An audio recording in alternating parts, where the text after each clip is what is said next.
नमस्कार श्रोतो हो, स्वागत आहे तुम्हा सर्वांचं आपल्या यूट्यूब चॅनलवर. आज आपण जाणून घेणार आहोत श्री दत्तात्रेय यांच्या जन्माची पवित्र कथा. श्री दत्तात्रेय हे त्रिमूर्तीचा अवतार आहेत. ब्रह्मा, विष्णू आणि महेश यांचे एकत्रित रूप. चला तर मग सुरू करूया ही पवित्र कथा. प्राचीन काळी अत्रि ऋषी आणि अनुसया देवी हे एक धर्मपारायण दाम्पत्य होतं. त्यांनी कठोर तपश्चर्या करून भगवान त्रिमूर्तींना प्रसन्न केलं. त्यांच्या भक्तीमुळे प्रसन्न होऊन ब्रह्मा, विष्णू आणि महेश यांनी अनुसया देवीला वर मागण्यास सांगितलं. अनुसया देवीने त्रिमूर्तीचं एकत्रित रूप आपल्या पुत्ररूपात जन्माला यावं अशी इच्छा व्यक्त केली. देवांचा आशीर्वाद प्राप्त झाल्यानंतर अनुसया देवीला दत्तात्रेयांचा जन्म झाला, ज्यांना त्रिमूर्तीचं रूप मानलं जातं. दत्तात्रेयांच्या जन्मामुळे पृथ्वीवर धर्म, ज्ञान आणि भक्तीचं प्रस्थापित झालं.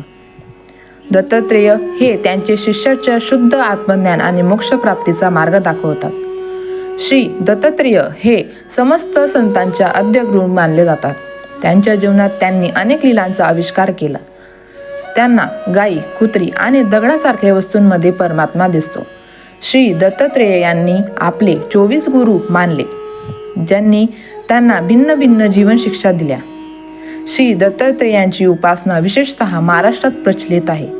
प्रत्येक दत्त जयंतीला भक्तगण त्यांच्या मूर्तीसमोर पूजा करतात आणि त्यांची कथा ऐकून मोक्षप्राप्तीची कामना करतात. दत्तात्रेय हे कलियुगातील रक्षणकर्ता मानले जाते, जो भक्तांना त्यांची संकटातून मुक्त करतो. श्री दत्तात्रेयांच्या कृपेमुळे भक्तांना धर्म, अर्थ, काम आणि मोक्ष या 4 पुरुषांतांचा आशीर्वाद मिळतो. त्यांच्या उपासनेत ध्यान, भक्ती आणि सेवेला विशेष महत्त्व आहे. त्यांनी त्यांच्या शिष्यांना आत्मज्ञान, योग आणि भक्तीचा मार्ग दाखवला. तर मित्रांनो, ही होती श्री दत्तात्रेयांच्या जन्माची पवित्र कथा.